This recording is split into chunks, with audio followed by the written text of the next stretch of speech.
Hello, good evening, everyone. Welcome to our program, The Key to Diversification, episode 20. My name is Mandy Chen, the host for this program. I'm the head of IQI International Sales. Just a bit background of myself. I've been involved in international marketing for more than 8 years, and myself as an investor have diversified my investment portfolio to countries like Thailand and Australia. Our program, The Key to Diversification, is designing for those who have yet to explore international property investment or keen to know and how to invest or diversify your investment portfolio by hedging against your currency and inflation, but yet to know how to start with it. With this program, we will share with you some of the fundamental investment guidelines based on the countries, the do and the don't when investing abroad. Besides, we'll provide some market outlooks of the global real estate updates as well, so that you have a better understanding of the various property markets around the globe. You may discover investing abroad is actually not that difficult after all, and some of the countries, their investment policy is rather friendly and easy for foreigners. We have running this program for more than, I would say, 19 episodes, and in fact, some of us might be supporting us throughout since last year, and I feel very thankful. And in this program, we actually invite a lot of panel speakers from different experience or industrial or different background, or some of them are our partners and our global team from IQI or in our July IQI platform as well. So without further ado, today we have two special guests all the way from Singapore, Orange Tea and Thai, one of our partners in July IQI. And let's welcome Ramesh and Raymond, the Vice Presidents of Orange Tea and Thai. Hello, Ramesh and Raymond. Happy New Year. Hi, Mandy. Happy New Year. Hi, Mandy. Happy New Year. Great to be here. Good to see you again.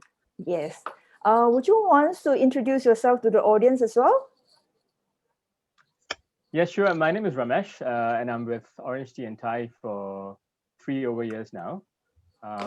My background has always been real estate. I graduated from NUS Real Estate School. Since then, I have ventured into a career of real estate, and I have over 11 years of experience in project marketing, which is the primary market in Singapore. So project marketing is in my DNA. I am very passionate about real estate, and I'm very excited when we have new launches in the market. I also have a bit of planning background, so I'm also I've had a short stint with URA, and I've overlooked master plans, future master plans that are yet to be revealed in Singapore. So I have the bigger picture as well as the smaller picture. For international marketing, I've had short stints working in the UK as well as Malaysia. So I have a bit of global experience, not as much as maybe yourself. But say that because you have the DNA, I don't have. But yes, I know how real estate works in different countries as well. But essentially, the root is still the same. I think people are very passionate about real estate, no matter which part of the world you go to, which is why I was able to even sell in different countries, and I was able to adapt quite differently, easily to the different cultural approaches in different countries. So very interesting. But I'm back in Singapore now, which I feel in comparison is still the most exciting place in Singapore in the world to invest. So a lot of exciting things happening here, which we will share with you shortly. But yeah, over to you, Raymond. Hi, everyone. Thanks, Ramesh. I think my stay in Orange Tea not as long. I'm just about half a year as a staff. Previously, I was an agent working in a field for almost 12 years now, I would say. And I work closely with Ramesh as well. I was actually the deputy chief IC for our residential sales department. And I've been in real estate since like as an investor more like I would say. I've owned HDB, I've owned private condos, also owned shop house. So pretty good mix. I like to see property, as you can say, and of course that's my job, right? So it's I think in my blood. You cut out, you see real estate flowing out. Wow, so I find the right persons to share the experience of the day. So one DNA, one with the blood that cut it out. You have the real estate experience. Wow, that's great. Okay, so I must add that I think Raymond's being a bit too humble today. He's the go-to Really? person in orange tea. Uh-huh. If even for myself, if I don't know anything, the first person I call is Raymond because he has all the answers. So glad that he could join us today. You stress me now, bro. Wow. Okay. So for those that have yet to join us, please invite your friends to come and join us. So today we have two very experienced and knowledgeable, I would say, the professional expertise in Singapore. So they will share a lot of information with us. Please join us and get your friends to join us and share our program out to all your friends, to all your network. Certainly, this will be a very benefit sharing sections. Okay. Well, like we all know that currently is pandemic, okay, COVID-19. So what is the situations right now in Singapore? Maybe you can just elaborate a little bit on that. Okay, sure. Maybe I can start, Mandy. So actually, I personally requested to have this session because I felt that there's really a lot of excitement going on here, and I really wanted to share it with our friends globally, because you would not realize the excitement unless you are here in Singapore. So yep. It's really quite surprising because we call it the unprecedented global crisis, right? So expect what you expect is all because of the global crisis, you would expect the property market to be a bit of a lull as well. But what we are seeing is a boom in the crisis. So it's almost like a paradox, where one side you see people talking about economic crisis, and the other side you see very strong buying interest in every different segment, in different segments of the market, be it the primary, the secondary, public housing. So that is really quite exciting for us here, which is why we thought we should call for this session to really share with people what's happening in Singapore, despite the pandemic that has sort of shaken our market like a roller coaster ride over 2020. Anything to add, Raymond?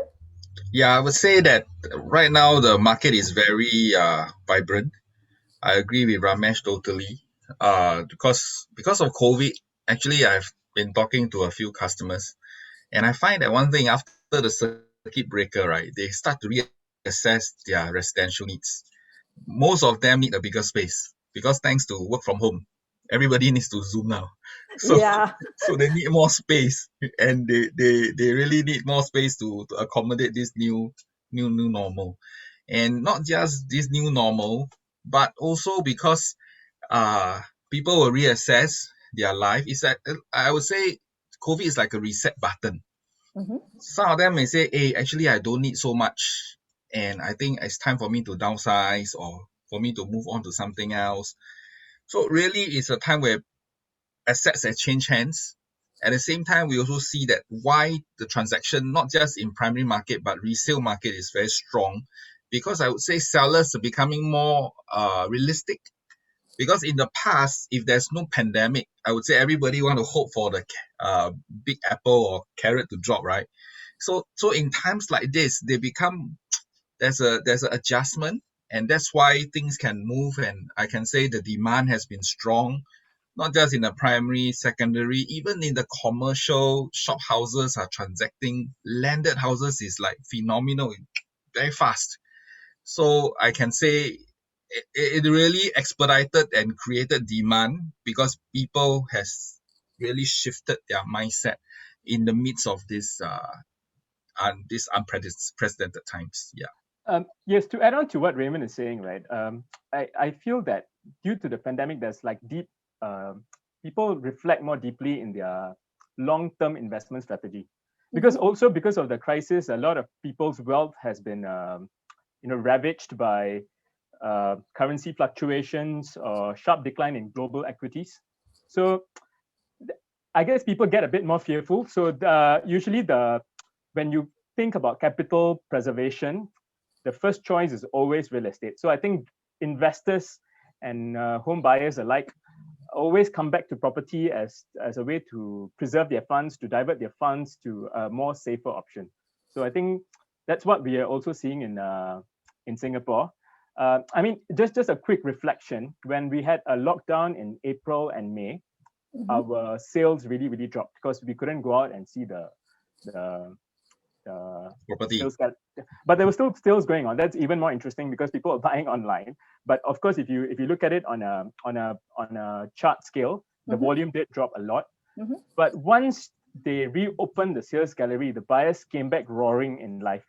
So it was a huge surge where on a month-to-month basis, it was like 100% increase in purchase. So in a way, what the pandemic has done is to reinstate the resilience and the safe haven that Singapore is. And I think usually from a crisis like that, the first thing that people want to turn towards is, a deep reflection. It's really about my home, and the brick and mortar appeal is always very strong as compared to any other investment vehicle, because you can personally feel it, you can touch and feel. There's many options. It can be an investment, it can be a place for your own stay. So it has just this crisis is a lesson, I think, of deep reflection, and and Singapore has rebounded brilliantly. In fact, I just read a news.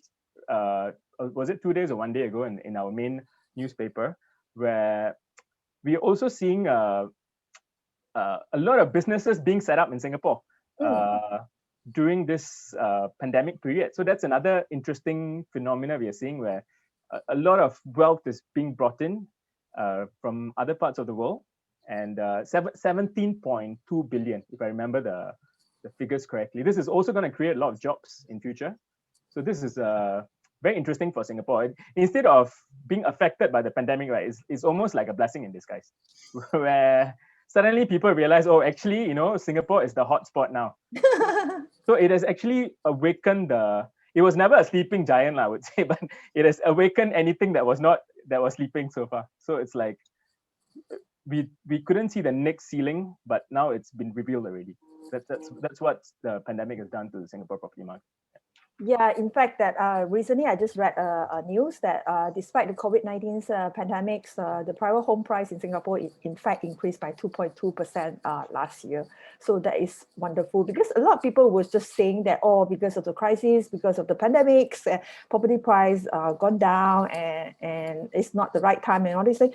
But the fact is that we have more opportunity right now, whereby there are lots more offers that coming up from the developer. I'm sure later on Ramesh and Raymond will actually highlight some as well. Okay, so what do you think about in this year 2021? What is your point when it comes to real estate markets in Singapore? Will there be a continuous increase, or what is your view on that? Mandy, to answer this question, actually not easy, because just about 2-3 days ago, our government came out to hint that they are watching the market very closely. Oh, okay. So, but at the same time, I must say that why we actually maintain, or rather even grew stronger, thanks to the cooling measures. Because unlike the last round of cooling measures, when Lehman not cooling measures, but big crisis that happened was Lehman Brothers, I remember that our market really took a turn downwards. But this time around, it didn't, because we are very well, would say the demand has been well controlled over the years. So it's not by chance that we are so resilient. It's because of our wise government that they control demand. They don't want it to be a speculative market, but really a very stable and long-term growth market. So I can say, looking ahead, definitely this year, I don't know what cooling measure they'll roll out. I was just joking with Kenny and Ramesh this morning that I'm hoping it didn't come out tonight, so we need to change it to the cooling measure night. And good thing it didn't came out tonight. So it did not come out tonight. So of course that would actually control demand a little bit. I don't know what will be rolled out, but of course, despite all this, we still believe in property a lot. And definitely looking at Singapore, I can say another thing, not on top of just cooling measure, is that the good governance. Because whatever been planned, I would say most of the time it comes to pass. And it's just like crystal ball. We can just look at our master plan. We know 5 years later what's going to happen. So that is really splendid, because I can say our country, our government is so good at delivering what they promise. So they promise cooling measure. No, please don't. Otherwise, we'll miss the chance again. So for those who really interested or keen to invest in Singapore, better act fast before any other cooling measures that is coming out. Yeah, I think that's one thing. Yeah. I guess to add on to what Raymond said, there's two ways of looking at cooling measures, because we are not strangers to cooling measures. I think we've had 10 rounds. Correct me if I'm wrong, Raymond. I think 10 over rounds. Too many to count. There are many different types of cooling measures, so we also lost count already. But I think what this has led to is the stability in the property market. So there's absolutely no speculation. It's very, very tough to speculate. So from a very short-term flipping kind of a strategy to make money out of Singapore's market, the government has ensured you're in it borrowing more than your means. So they have looked at every single angle, and if you're trying to be a smart aleck to cut some corners to make a quick buck, then you should not look towards Singapore, because it's not going to happen in Singapore. It's about very stable, long growth of your wealth, midterm to long term. That is the ideal for Singapore's property market. It's a place where you grow your wealth, and you have to think a bit more longer term when it comes to Singapore. I mean, you asked about the property market in 2021. I will just tell you what happened like a few months back, because from November, there have been some major launches that has been launching in the market. The Link, well, I think was one of the first to launch. I think 90% sold in one weekend. Wow. Yes, then there are a few other projects which easily sold 200 over units in one weekend. And then there was quite a huge launch, I think about a month ago, the Clavon, which sold 460 units in one weekend. And just last weekend, we had a mega project that launched and which sold 600 over units in one weekend. So this is what led to what Raymond was talking about just now, where our government gets a bit worried, despite all the measures they've put in. The demand you're seeing now is real demand, because there's no room for speculation. Despite that, the demand is still super strong. So yes, so it's quite surprising how resilient and how strong and how much belief people have in the Singapore market.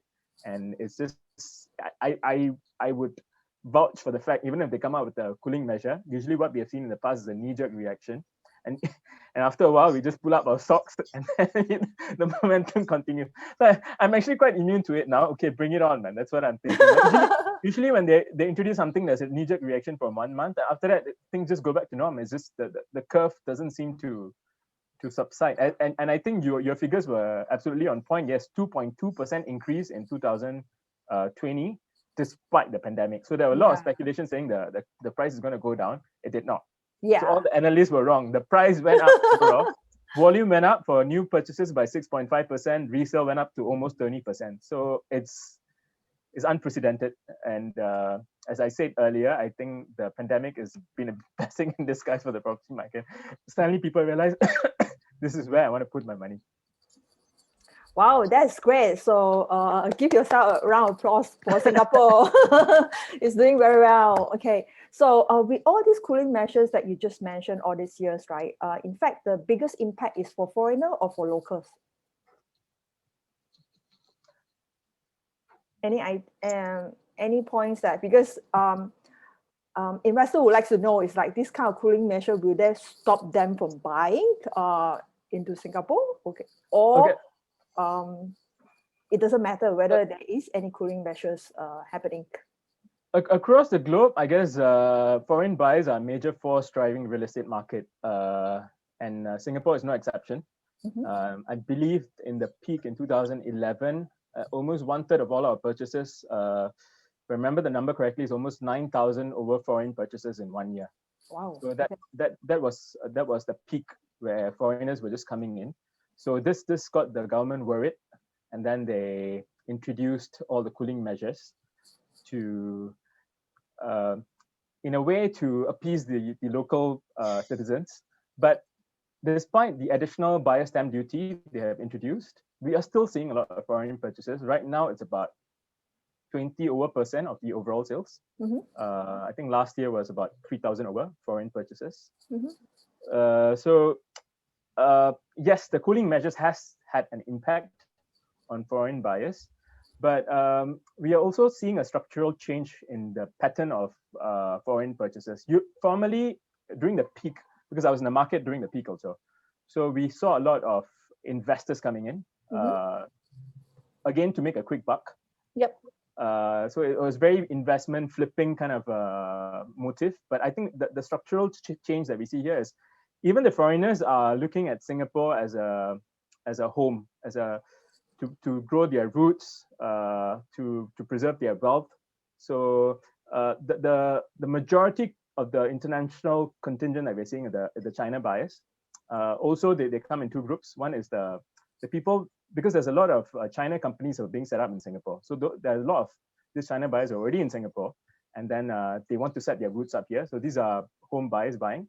And then we also have the investors who see it as a hedge against inflation because of the currency devaluation risks, and some are even buying for their kids, although they're not here. So we see a structural change overall. Of course, we have the super wealthy, who, that's a different story. After, I think, Crazy Rich Asians, suddenly all the super rich people also start to look towards. But I think the cooling measure doesn't really affect them. It's okay. That one is a different category. But let's just talk about the mainstream foreign buyers. It has had an impact, but I think more foreigners are buying into the Singapore story, and they find it a really appealing place to grow their roots and start their families here. So that's the strength, the trend I've observed recently. So in fact, what is the biggest pool of the foreign investors into Singapore real estate? So is it from China or from Malaysia?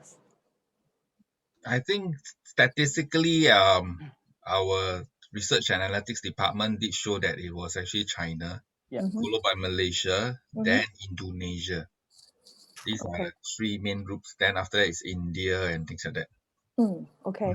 So just would like to know, is like, as a foreigner, if they want to invest in Singapore, is there any restrictions or any rules and regulations they need to comply with before they can actually invest in Singapore? Okay, for Singapore, if you're buying strata houses, which is those condominiums, we have no restriction. And actually, a lot of people have a misconception that they can only buy leasehold and not buy freehold. No, as a foreigner, you also can buy freehold. That's a beautiful part. So that's why they love Singapore, because from where China comes on, they don't have freehold. So here is perpetual value. And another thing to note is that they can't buy landed. If they want to buy landed, they must apply for what we call LDAU.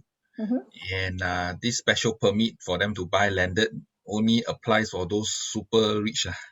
You know who lah? Those people that can Google one.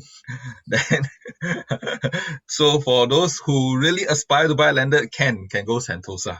So Sentosa, they give LDAU very easily for foreigners, because it's another level as well. So other than that, I don't think any more other restrictions, just that maybe loan part is a bit more they hold it tighter for those who are not living in Singapore. Those who are living in Singapore, they can loan up to 75%. But if you're not living in Singapore, I just found out from UOB, they only give up 60%. But for all these who can come, I can say they are in another league. So no problem. So that means there's no any limited amounts or the price that the foreigner, any amounts they can actually buy. So what is the minimum entry level? The happier the government is. So what is the minimum entry level for a foreigner if they want to invest in Singapore? Just a gauge. Any minimum amounts that they are looking at?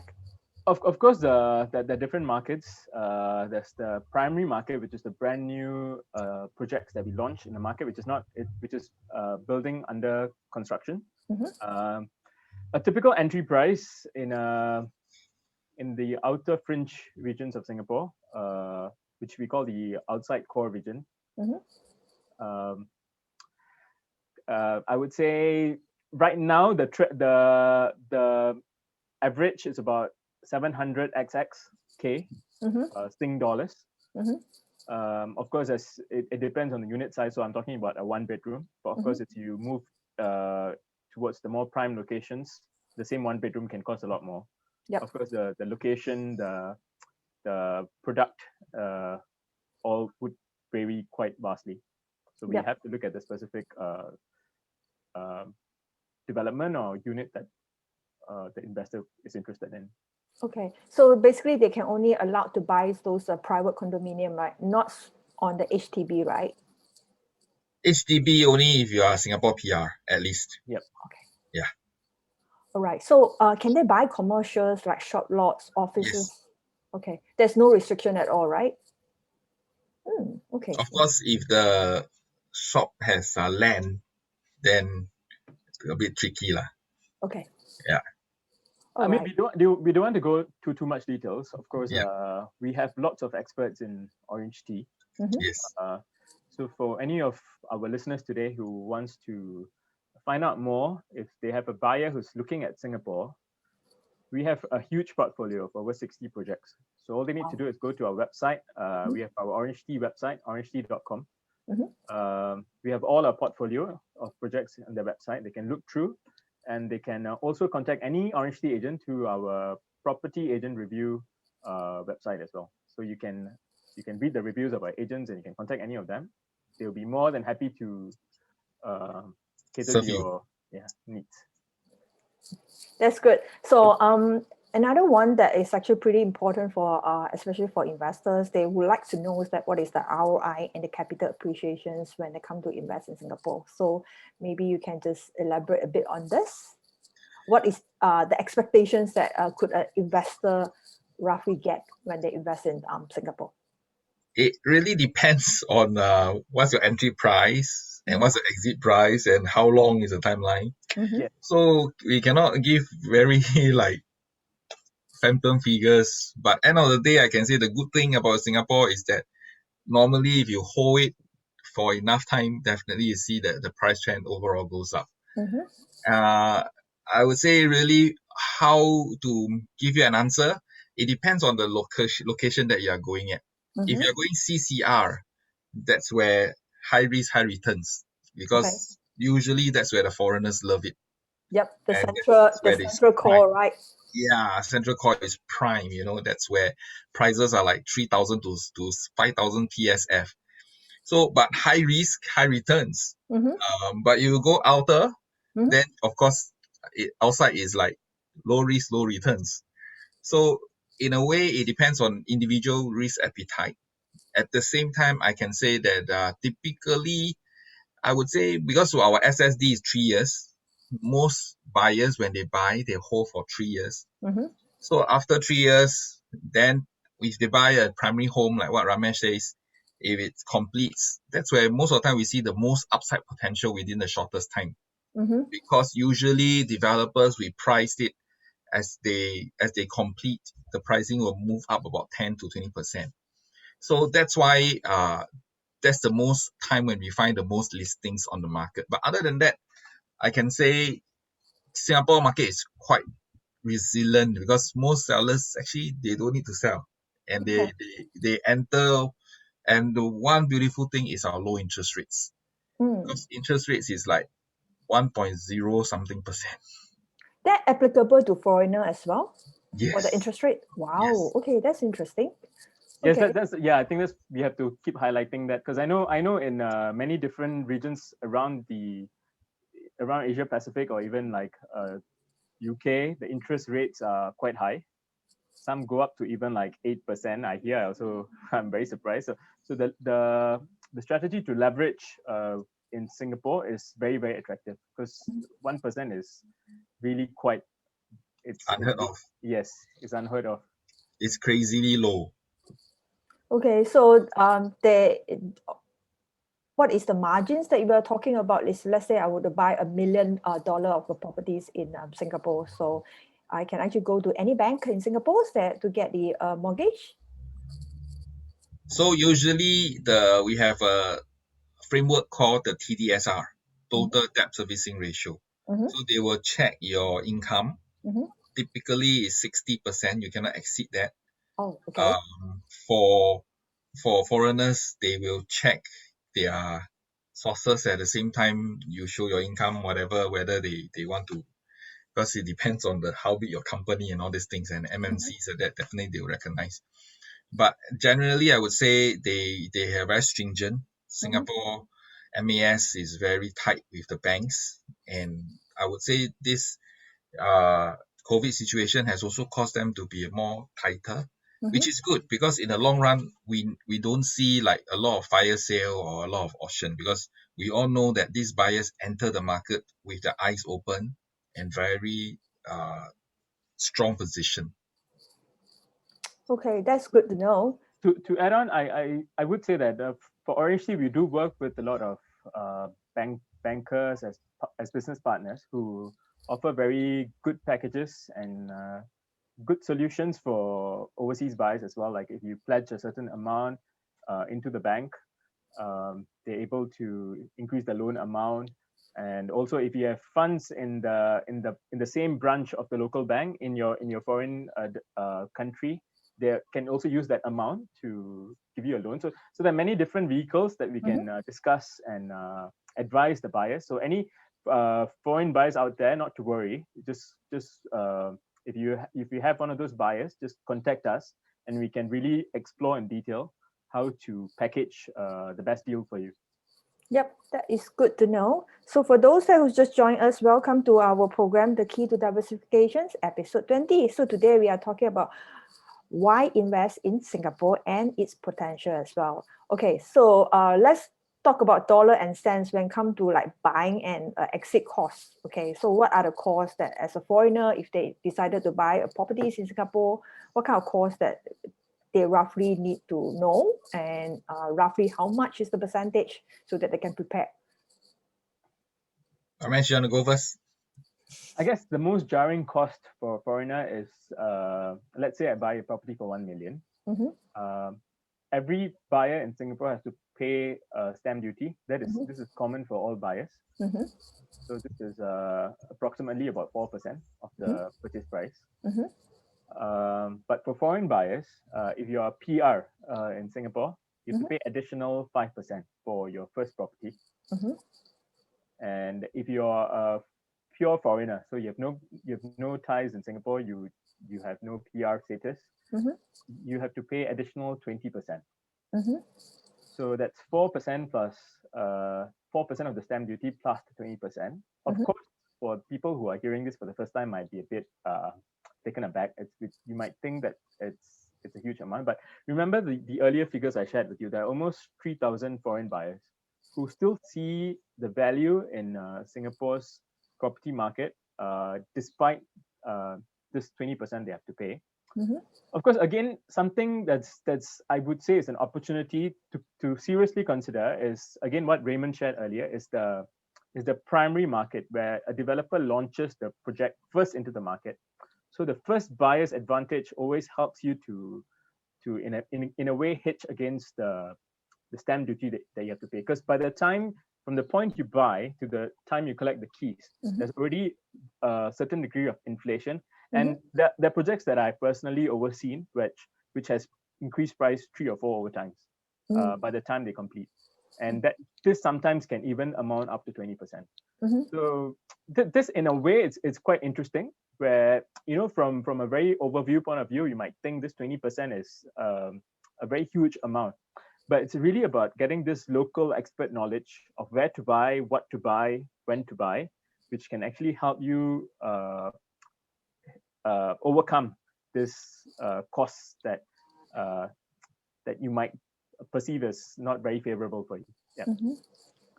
Yeah. Besides that, for buying, you don't have to pay any agent fee, because usually we get our agent fee from the developer or from the seller. And for selling, usually the market rate is 2%, and you just have to also pay for conveyancing. Conveyancing typically is in the range of $2,800 to $3,500, depends on the quantum of the property that you're selling. So other than that, we are pretty friendly and transparent. Singapore is a very known to be transparent country, so no other hidden costs, I can say. Okay, and I understand that there is no capital gain tax as well, right? Yes. That is So beautiful. that's what we are speculating. Is it going to come? So buy fast, please. Who knows, later on, a government cooling measure will come up with this. Okay. I want to urge Raymond to share his St. Regis story that he shared with us. So this was a foreign buyer. Was it someone you served, Raymond? Yeah, not someone I served, but I read the story somewhere. Oh, okay. Is that there was a buyer, foreign buyer, bought something in St. Regis, actually didn't make money, but however, because the countries that he's from, the currency actually dropped. So the exchange rate, which Singapore becomes stronger, actually helped him to make money when he exchanged back. So in actual fact, one reason why Singapore, they love to buy, because our currency is very stable.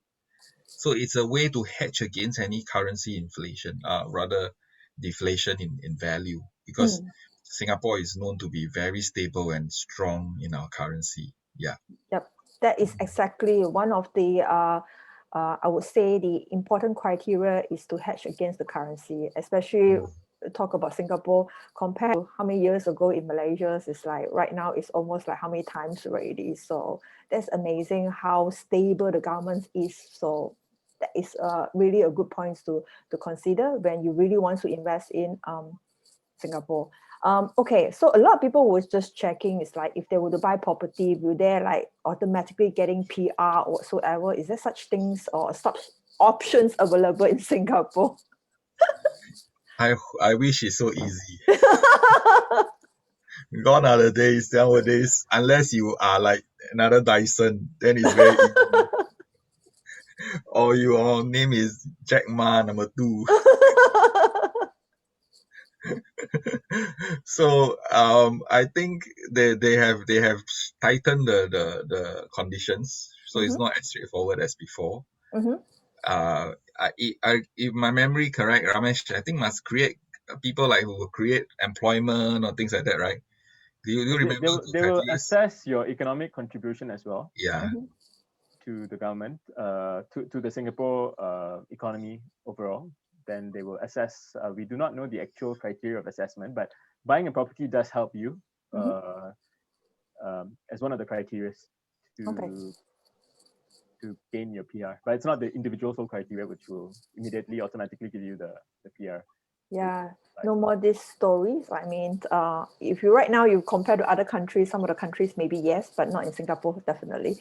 Yeah. So back to the previous point that we did mention that for the stamp duty, I understand that certain passport holder, they actually enjoy some of the local stamp duty benefit compared to paying the foreign stamp duty. Which are the countries that, or which are the passport holders that actually enjoy this? There's one country I cannot pronounce. I'm going to leave it to.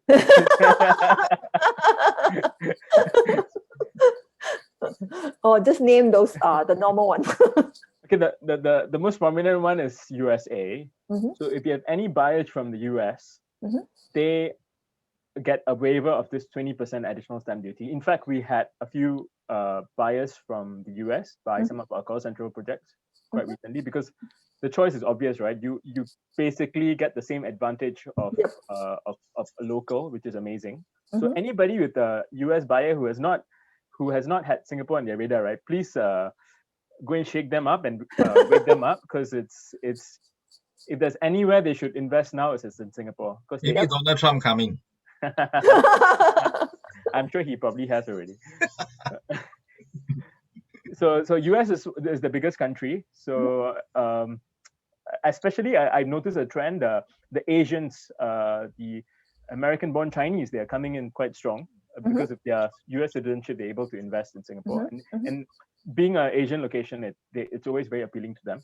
So that's US. Anybody from US can buy with the waiver. The next country is Switzerland. So the Swiss can buy without paying ABSD. Yeah, then you have Iceland and Norway, and the last country is Liechtenstein or whatever. Liechtenstein, which is a small country northeast of Switzerland. So if you have buyers from Liechtenstein, then yes, please let them know as well that if this is the best place to put your money globally.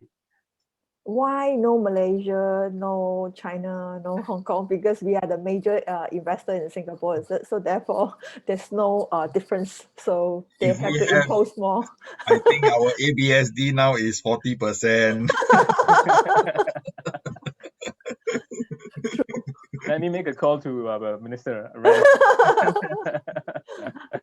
If your government would announce that, I'm sure that I think like I said, the yeah. figures in 2000 was it 11 where we had 9,000 over foreign buyers. So the moment we open up one floodgate, the floodgate will fill up there. Yep. I think the government is always looking after the interests of the locals, and I think from a global point of view, when you're investing in a particular country, you should always analyze the local demand as well, because when the locals will know the country best. So if there's so much confidence in their local market, that shows the stability of the market. Because usually we have a lot of foreign what do you call that, property expos, where they bring the property to a different country and sell. The reason is because the locals are not buying, because it's slightly overpriced. In Singapore, we don't have that issue. The majority of the properties are still being bought by the locals, because the locals know that it's a good deal and it's the right time to go in, which is what we're experiencing now. I think one of the earlier points I didn't mention also is we're talking a lot about the demand. On the supply side also, don't have already. The current projects are selling out very fast. Every week we are selling many units. All the mega developments are almost 70% over sold. Some are even 90% over sold. And the new projects this year, very limited also. It's the final tranche of projects from the last en bloc cycle. So we have no more big supply coming up.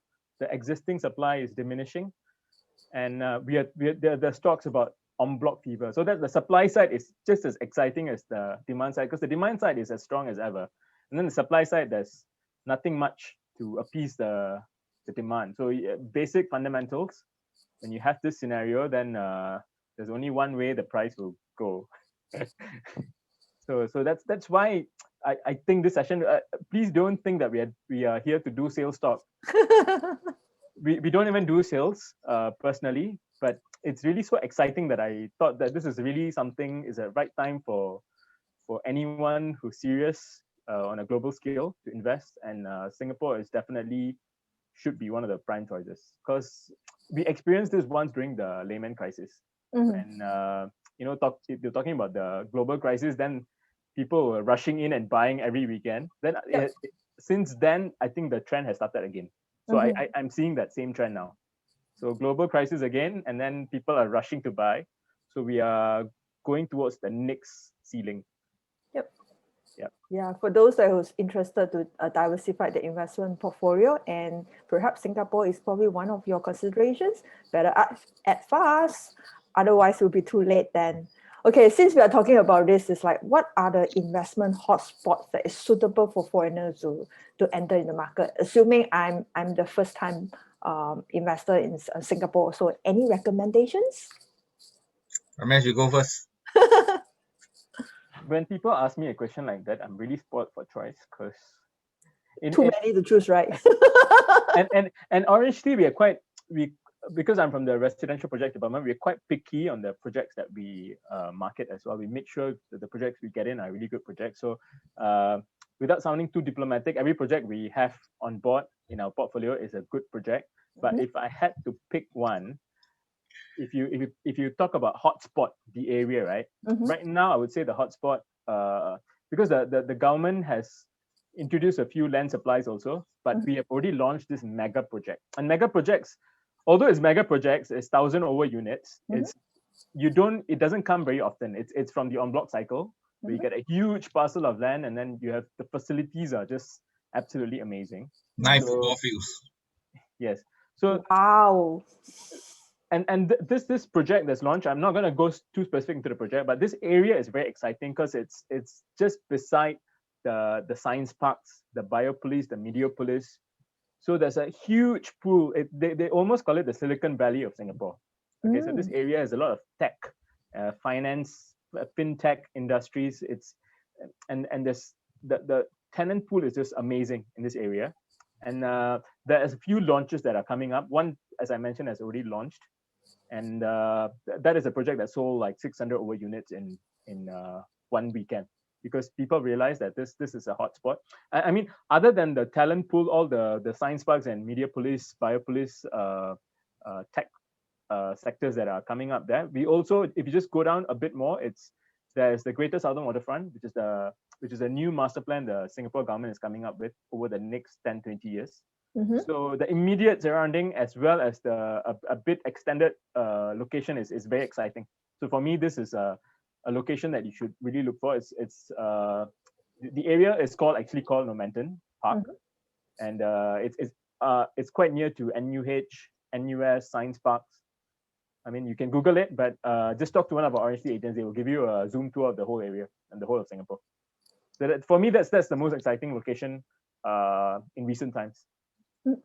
Okay, and how far is it from the center of the Orchard Road? Because everybody was very familiar with Orchard Road, or I would say Raffles Place. So how far is after living in different countries, right? This distance, when I talk to some foreign buyers, they laugh because our whole country is from one end to the other about 1 hour. So the distance to most places is very short, but this location especially is very, very convenient. It's very well connected by AYE, the expressways. So it literally takes 15 minutes to get to any important place at the maximum. So Orchard, I think, is about, because I drive from my office, which is Toa, which is further away from Orchard, I reach within 15 minutes. So to Orchard or CBD should be less than 15 minutes. So it's very, very convenient. Yep, because normally as an investor, when they invest abroad, it's like the first area they look at is the so-called the CBD, because they are the one that they're familiar with, and they think that is the safest bet of investments, because that is where the commercial, the financial hub, everything will be there. So right now you're actually suggesting something out of the CBD, but which is again another hotspots that local are buying up. Okay, and it's a huge area with 9 football field size of the land. So that's amazing. Okay, for those who are interested with this project, you can always visit the Orange Tea website or IQI website to find out more information. Raymond, you have any hotspots that you want to recommend? Yeah, I'll recommend the Bukit Timah collection. So like what Ramesh say, all are good projects, but of course, one thing to highlight is freehold. So a lot of foreigners love freehold, right? So if I tell you can buy freehold for less than 2 million, freehold next to MRT, sounds good, right? Yep. And Bukit Timah is known for good schools and all the eateries out there. It's a place where only the so-called GCB dwellers got a chance to live. But now for less than 2 million, you can be one of the proud owners.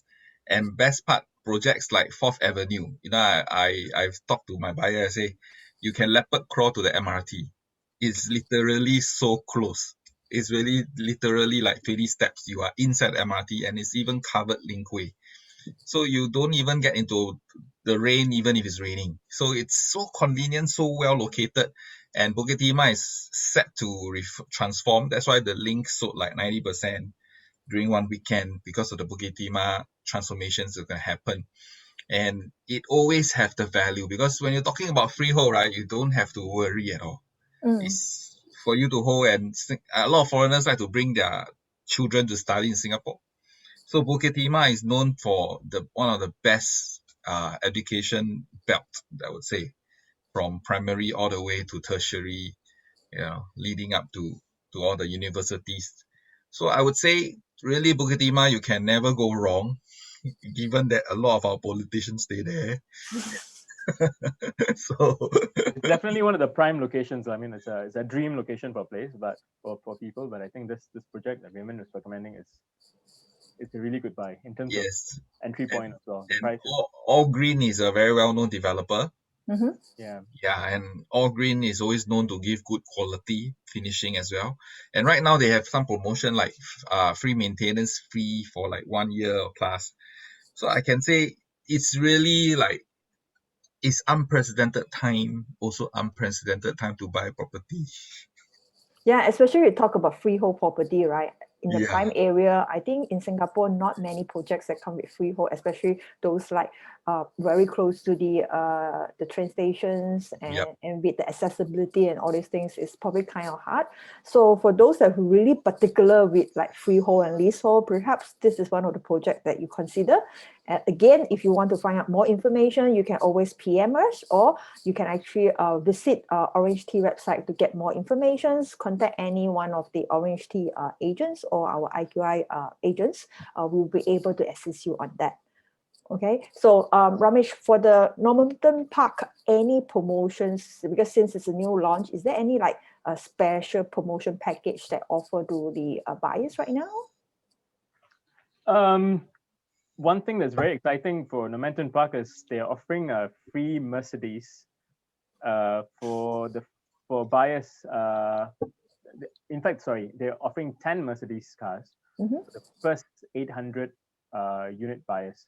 So we've already sold 600. You can be the next, if you're within the next 200 buyers, you might be eligible for a Mercedes car. So is it based on the lucky draw? Yes, it is, of course. Oh, okay, that's interesting. But in terms of price point, the entry price point, I think it's still, from what I know, it's still the early bird pricing. The developer hasn't increased the price. Mhm. And you are able to enter. This is we call it the RCR location, which is just outside the core central region, and it's from 9XXK. Mhm. So this is actually quite an attractive entry point for this specific location. Mhm. So something to seriously consider, especially for investors. I think this is a no-brainer. Okay, but for those that foreigners, are they allowed to go for the lucky draw as well? Yes, all buyers are eligible to. but don't ship the Mercedes back because it's a lot cheaper outside there. Singapore too expensive. Sell it locally. Sell it here and bring back and buy 10 Mercedes. Yep. Okay. Well, that's very interesting. So for now that we know that in fact Singapore is actually very potential markets, and it's a safer environment, and in terms of the investment is more towards mid to long term. Again, the market is very stable. This is probably a good time to actually consider entering into Singapore and grab one right now, since we have two beautiful projects and which is worth buying. So for those that will really consider invest in Singapore, feel free to talk to us or talk to Orange Tea's agents, visit their websites. All right. So let's see, we have any Q&A here. So there is a question asking about T-Pass. What is T-Pass? T-Pass. Yeah, T-Pass. Is it S-Pass or EP holder? It says T-Pass. T for Thailand. Is there such? I've heard of a training employment pass, so it could be. There are many different acronyms. Yeah, I think it's a training employment pass. So it's a pass they allow foreigners to undergo professional training.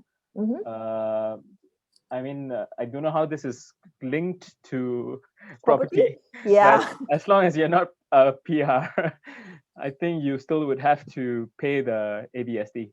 So yeah, I think it's not a very directly linked question. If they are looking at short term, I think they look at service apartments and not to buy because even renting, we have like a 6 months period that you have to abide by. So in short term, they most of the time stay in the service apartment or they bunk in with a friend or relative. Okay.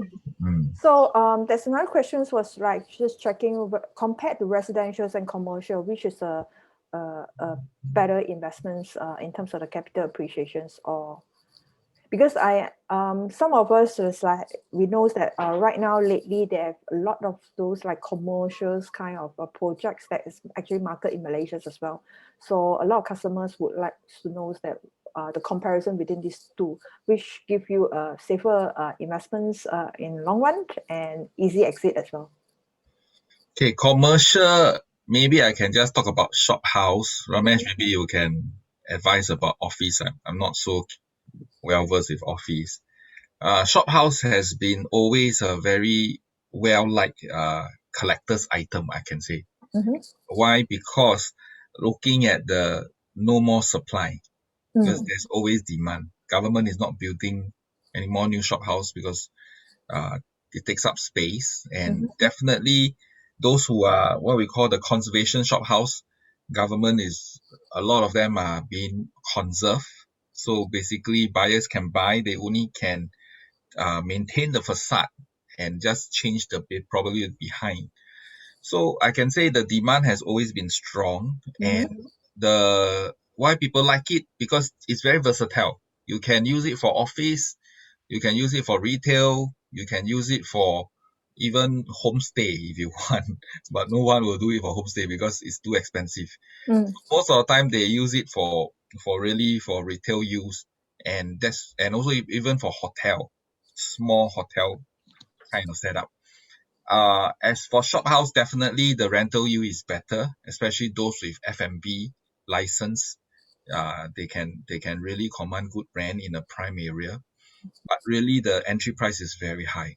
Typically, you look at 6 million onwards, and you know it's crazy. But of course, the beautiful thing, commercial, you don't have to pay ABSD. Oh, okay. So that is one thing that why it attracts buyers as well.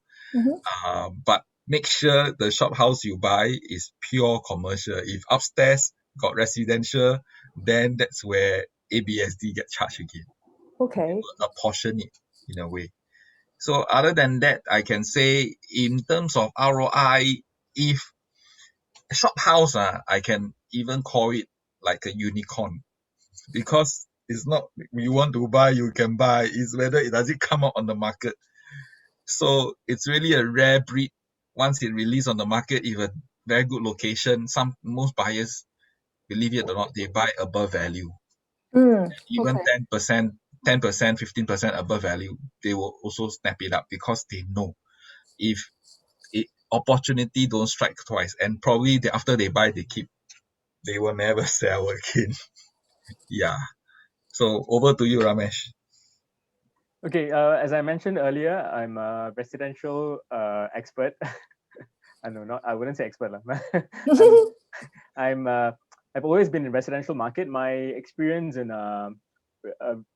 commercial is limited, but I have done some sales, some mixed developments in retail as well. What from my experience, I feel that the risk factor is a bit high, especially when you're looking at strata retail. Because usually what the big boys, the big developers, the mall managers would do is they have a central management who takes care of the tenant pool, the type of tenants that come in, how they complement each other. The moment you do strata retail, and you buy just one unit in a full level of commercial units, then it's free play. As an investor, I would just rent it out to the first person who comes and rents my unit. So in terms of the overall control unit mix. Yes, it is a bit loose. Yes, it's a bit fluid. So that might affect the overall appeal of the mall, which in turn affects the price appreciation and the rentability of the unit. So for me, it's a bit risky. Unless for some reason you really have to do your background study of that specific area of that mall and understand the market really well, and you see a potential. But you really have to go in with your homework done, like really from very thorough homework done. Because I've seen a few examples where the strata retail, during the launch, the take-up was very good, but the eventual rental and the appeal of the mall was not as exciting. Moving on to office, to begin with, I think for office strata sales, it's very limited in Singapore because usually the developers buy the whole building, and again, they control the whole building. The tenant makes grade A offices. They want to upkeep the standard of the building by bringing in the right clients. But even for strata sales, where I know of anecdotal cases where they do strata sales. I guess right now it's a bit unpredictable, especially because the whole work from home thing is coming in. So again, this smaller enterprises and businesses are also thinking how to. It's actually yes, it's still not decided. People are like 50-50. They're wondering whether to go for larger space, make it a co-work space style. Should we have more people work from home? So we're still in that stage where it's not very decided. So I see a bit of uncertainty. I really do not know how the market is going to play out. But in Singapore, I have the last research I did that I heard the office market is doing quite well, and there's new supply coming up where a lot of these tech and finance insurance companies have already leased out the space already. So the demand and supply is still quite healthy in Singapore, but when it comes to strata sales of commercial units, it's a very tricky game. And unless you have very expert knowledge of that specific location or that unit, I think residential is a much more safer option. Yeah, and it's actually bigger pools when it comes to exit as well, because you can cater for both locals as well as exactly. expat and the foreigner. Your buyer pool is always much larger. Yeah. Yes. And for foreigners, I must add is that they can keep Singapore as a second home, right? Yeah. Anytime they can come here and, for the rich and famous or whatever, not just if you don't have to be rich and famous, but if you're well-to-do, Singapore is always a good anchor point. One of the safest heaven in the world. Okay, last questions. There's a question that's checked saying that is Airbnb allowed in Singapore or is it legal? Yeah. Airbnb. Oh, Airbnb, yeah. No, it's not. It's not allowed. Oh, okay. All right. So thank you very much for your wonderful sessions. In fact, we actually learned a lot. So I'm sure the audience will benefit a lot. So it's like how to invest in Singapore, what are the procedure, what are the buying costs, and what kind of requirements that and preparations that need to prepare. Thanks a lot for tonight's sessions, and it's very honorable to have you all on board. Okay, for those who have any questions with regards to the projects or how to invest in Singapore, you can always leave your comment in the comment box, or else you can always search Orange Tea website, okay, to find out more informations or any interesting projects they are marketing right now, or you can go to our IQI Global website to check out more informations.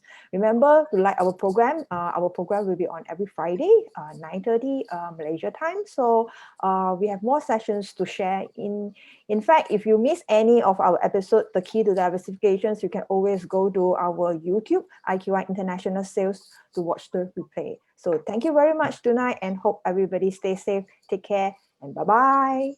Thank you, Mandy. Bye. Thank you, Mandy. Always a pleasure. Thank you. Yep. Stay safe. Stay safe.